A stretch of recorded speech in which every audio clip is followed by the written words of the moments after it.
Tapi sebaiknya memang yang harus kita pahami sebagai pengusaha, fundamental bisnis dari bisnis kita. Karena kadang kalau kita tidak paham bisnis kita, sering terjadi kita tidak sadari bulan ini kita sudah bisa jalan, padahal jemaah kita banyak. Itu banyak terjadi. Jemaahnya banyak sekali, bulan depan sudah tidak bisa jalan. Bulan depannya ya sampai ada yang terjadi, bulan depannya sudah dipanggil polisi. Karena tidak paham. Tidak paham bahwa sebenarnya yang riskan saya juga kan akhirnya ikut selalu membantu. Ada beberapa bisnis travel karena saya bantu bagaimana mengembangkan, pahami laporan keuangan, pahami pengembangan bisnis kita supaya kita tahu, oh iya ya, uang yang banyak ini bukan profit. Hati-hati ya, bisnis travel itu pasti lihat uang banyak terus, tidak pernah lihat uang sedikit. Bahkan ada beberapa yang saya bantu teman-teman dekatnya, dia bilang, uang di rekening saya tidak pernah di bawah 5M. Banyak sekali. Bisakah saya pakai 2M itu? Memang tidak pernah di bawah 5M, tapi ada satu hari dia langsung 0. Tapi besoknya langsung lagi 7M. Ada seperti itu. Jangan pakai itu 2M-nya. Karena kapan itu hari harus dikasih 0 dan tidak ada uangnya, bisa-bisa besoknya berantakan, bulan depannya panggilan polisi.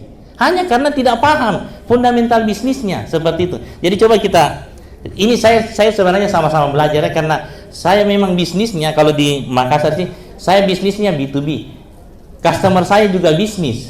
Jadi bisnis utama saya ini ya, supermarket laundry Makassar. Saya kasih contoh saja. Berarti customer saya pengusaha laundry yang memang akhirnya saya harus belajar untuk bisa mengajar, karena kalau customer saya sukses, saya juga diuntungkan. Makanya saya jadi komisaris di 24 Visa, karena 24 Visa ini provider penyedia semua kebutuhan travel. Kita lihat travel banyak sekali, siapa yang siapkan kebutuhannya kalau tidak ada penyedianya? Akhirnya kita main di atasnya, sediakan semuanya. Sampai akhirnya kita berpikir, kalau kita tidak bisa bantu travel untuk berkembang, bagaimana bisnis kita bisa berkembang? Kita lihat semuanya struktur biaya. Oh, struktur biaya terbesar ternyata ada di tiket. Setelah itu baru hotel. Hotel itu agak di luar kendali juga ya, karena ya memang sudah di luar negeri, luar kebiasaannya, bahkan mau-maunya juga tidak bisa kita pakai sosmed untuk netizen suruh hujan juga. Ya kalau tiba-tiba naik harganya meskipun sudah dibayar itu tidak bisa lagi. Tapi tiket masih bisa. Oh, kita carikan bagaimana supaya tiket ini bisa turun, atau bahkan harganya sama pun tapi kualitas yang lebih bagus, akhirnya bisa kita jual lebih mahal atau bisa lebih menarik konsumen kita dibanding yang memang kualitasnya berbeda ya. Seperti itu. Makanya kita bikin kita di 24 Visa, saya ajarkan, oh coba siapkan bagaimana hotel, bahkan hotel-hotel pun kita bisa siapkan, di Saudi juga bisa. Tapi yang paling utama memang fokusnya di travel. Akhirnya perjuangan panjang. Memang tadi yang tanya apa amalan ini Pak Abdullah sampai bisa bawa Citylink ke sini ya. Luar biasa juga sih. Biasa-biasa saja orangnya.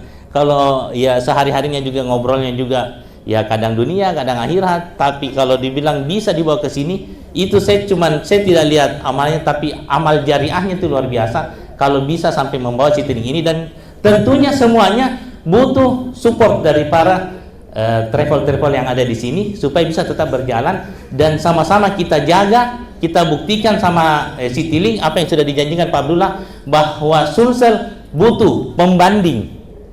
Karena bayangkan dari Jakarta harganya cuma berapa, di sini harganya tidak berapa. Ya kalau memang tidak pembanding, ya terserah mau jualnya berapa. Bahkan mau dijual mahal pun tidak ada pilihan lain selain kita menaikkan harga. Karena haji umroh itu, bahkan dari beberapa sebagian ulama mengatakan itu wajib untuk pertama kali. Jadi orang kalau muslim kalau tidak pernah umroh itu menjadi wajib kalau dia mampu. Akhirnya karena wajib berapapun harganya asal ada pesawatnya. Jadi lain pihak kalau ada ya namanya supply and demand, kalau cuma ada satu tapi tidak ada pembandingnya, ya biar berapa terserah nih. Karena ini masalah kewajiban, dijual berapapun kita ambil, karena ini untuk menunaikan kewajiban kita sebagai seorang muslim. Jadi bukan hal yang bisa ditawar sebenarnya. Ya seperti itu kalau kita pahami tipikalnya ini market kita. Nah, yang pertama seperti ini. Next. Harus paham dulu tujuan kita berbisnis. Tujuan kita berbisnis itu bukan cari kerja, tapi cari uang. Uang yang kita cari juga bukan untuk sekedar hidup, harus bisa bikin sejahtera. Sejahtera semua pihak yang ada di dalamnya. Jadi bukan sejahtera saja ownernya ya, memang pegawainya juga harus sejahtera. Bukan cuma pegawainya, travelnya, atau bahkan providernya, penjual tiketnya, bahkan maskapainya juga harus sejahtera. Tadi mungkin ada yang tanyakannya, bagaimana kalau saya booking 50 baru tidak dikasih sudah booking baru saya tidak pakai, dikasih mati uangku, rugi dong saya.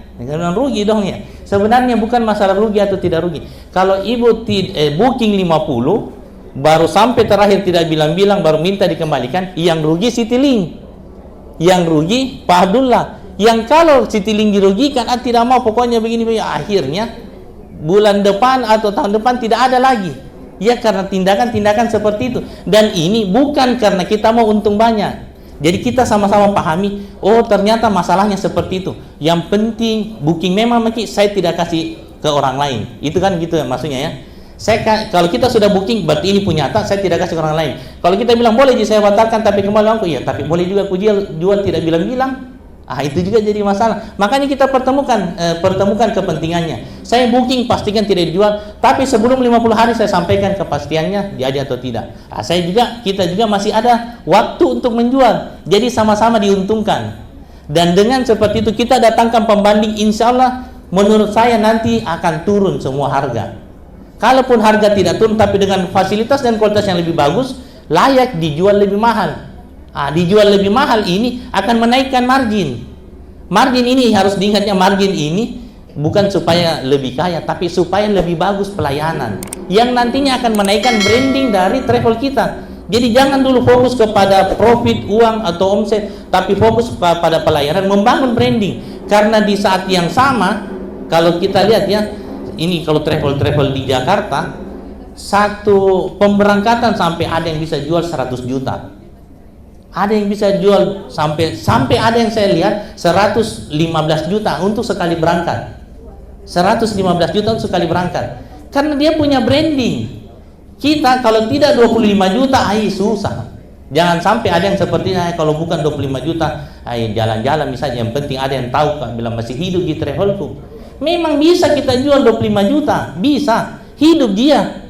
Tapi setengah mati. Bayangkan kalau ada yang punya travel, jalankan bisnisnya setengah mati. Itu satu travel. Kalau dua travel jalankan, satunya setengah mati, mati ya setengah kali dua, mati betul. Makanya harus kita paham ya, bukan kita cari kerja, cari uangnya juga bukan untuk sekedar hidup, harus bisa bikin sejahtera semua pihak yang di dalamnya, baik ownernya, pegawainya, customernya juga, jemaahnya juga harus sejahtera dalam artian puas. Kita kasih murah tapi dia terlantar di sana, tidak diurusi, angkat sendiri ke baranta bu, siapa suruh murah, tidak ada handlingnya ya, angkat sendiri, tidak puas, tidak jalan, tidak ikut lagi berikutnya, keluarganya juga dia tidak panggil. Ini terkait semuanya harus kita pahami. Bahkan providernya juga harus sejahtera, bahkan penerbangannya juga seperti itu. Kalau kita sejahtera, pasti semangat urusi bisnis. Dan bisnis juga akan terus bertahan dan terus bertumbuh, semakin besar. Makanya karena sejahtera ini tadi tidak ada ukurannya, harus kita sejahtera menjalankan ini bisnis, jangan sampai menderita. Itu yang tandanya tidak sejahtera. Semakin besar bisnisnya, semakin malam pulangnya. Sekalinya besar sekali bisnisnya, tinggal di Saudi, tidak bisa kayak ini kalau tidak ya. Itu berarti ada yang salah dengan bisnisnya. Harusnya kita tetapkan berapa angkanya, karena tidak ada ukurannya. Harus kita tetapkan ya. Sejahtera tidak ada ukurannya, makanya kita bikin target.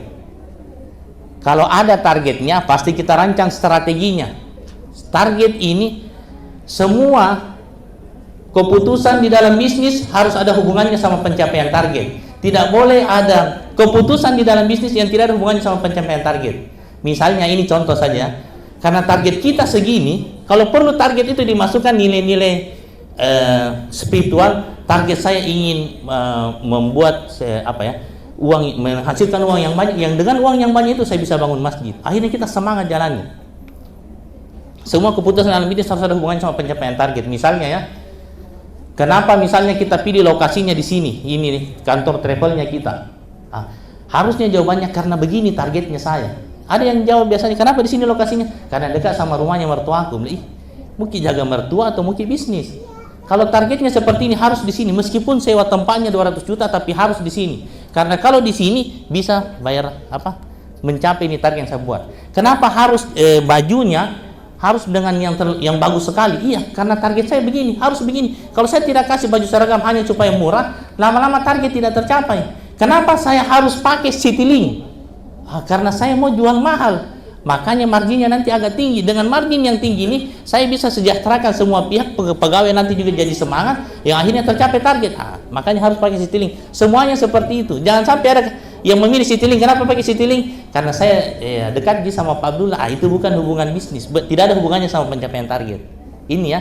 Jadi tetapkan dulu targetnya. Karena kapan target kita sudah tetapkan, pasti kita rancang strateginya. Strategi itu cara untuk mencapai target. Bisnis itu urusan hitungan saja. Insya Allah itu urusan hitungan saja ya. Tentunya kita ikhtiar semuanya. Memang rezeki sudah diatur, tapi ikhtiar itu penting supaya kita bisa lebih maksimal hasilnya.